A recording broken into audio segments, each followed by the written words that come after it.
Hing na famganu nganna hankharo wari do launa sara kanuko ai khoi bungna takradi nang khungi mamangda chokchani nang bu shibagi na koi da lakbani nang bu pamjabagi na nak phambani noi kunda ngau jage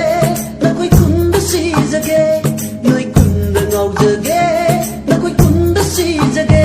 oi taning de na chin phang thi thi ganu hai ning ba hai jawo ai di toi na lakbani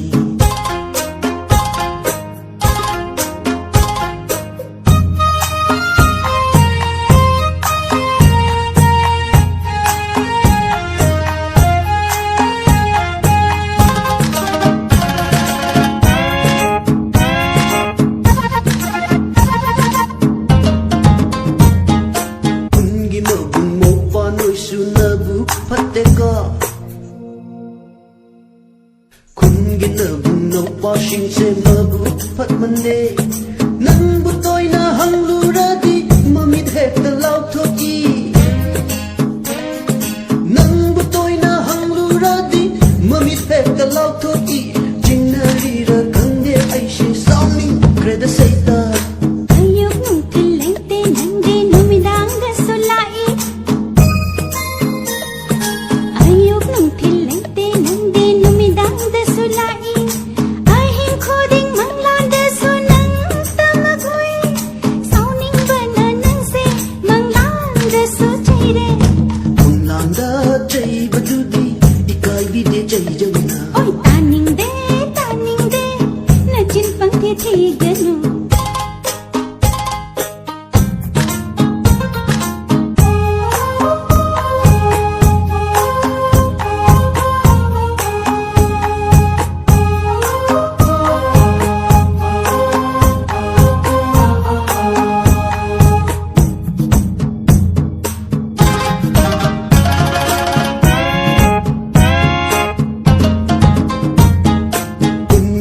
sa mayam sing se momon no ki kungi lai sha mayam sing se momon no ki ai gi isak ubaya de sitha nokli ba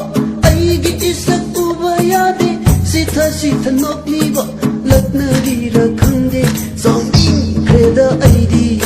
parata banami to na huran nang bado warata banami to na huran nang bado lesha sing na khang badagi nok na re bane mamai tha ba pakhan nang de chok chane dana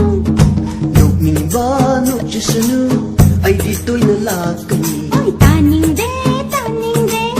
na chin pang thi thi ganu nok ning ba nok chisanu ai di toy na lakani